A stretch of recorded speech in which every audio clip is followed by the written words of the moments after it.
that I identify with. I don't need to get rid of an ego. It never existed. It's gone. It's past. Why get rid of something? Then you give it reality, right? So therefore, the only problem that we have in the world is when we make things real. Because the only reality is now. Everything else is relative to it. And so if we make anything real, then it's going to own you. And that's why we suffer too, you see? We make something real. For example, security. I don't feel it inside, but I want to make it real. So the only thing I know is to have security. So I'll build a home, and I'll save money, and I'll do this, and I'll do that against my old age so that I can retire and be safe and be secure and be comfortable, blah, blah, blah. You see?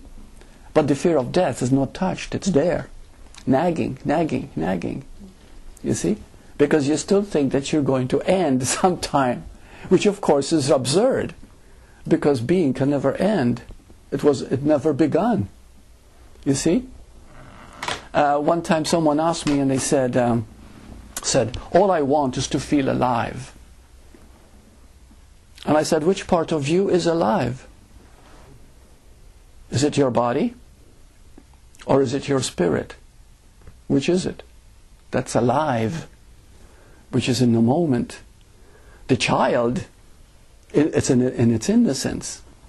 And simplicity is alive before it reaches an ego, 3 years of age. And in its innocence it feels its joy, its celebration of life. It's totally alive. It has no worries, no concerns. It's not caught with the past. It's not concerned with the future. You see, it hasn't realized who it is yet, of course, but it feels all the qualities of spirit. It's alive. You see? So I said to him, I said, what is it that is alive? Because your body is only alive to the extent that you feel the now. If you don't feel the now, then you're already dead. If you don't know who you are, then you're not really alive. Or you can assume being alive by having a big smile, you see, or by jumping up and down as if you're celebrating. But the true joy, the true being is not alive if you don't know that you are that spirit which is alive. You see? It only becomes an assumption. So, because people think, oh, I'm alive, and when the body drops, I am dead. The body is an appearance of consciousness. Everything is consciousness. Nothing really dies. It simply changes form all the time within that energy. And one wonderful thing about us is that no matter what seemingly happens to us, I am. Always I am.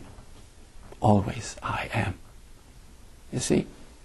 And I am this awareness, this presence.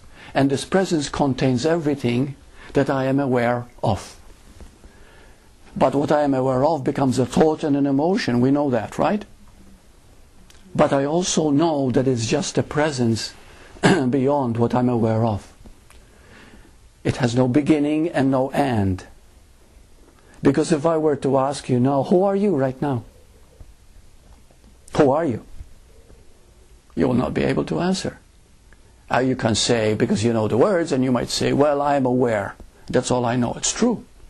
I am aware. That awareness is the now. Therefore, that awareness does not belong to you. You see? But it's reality. It seems to belong to you. So we can say that there is only one being, which let's call it God at this point, okay? And each one of us is being aware. So it is God looking through your eyes, right? Looking through them. So there's no really a you in the sense of an individual entity. But there's you as far as life is manifesting in that unique expression.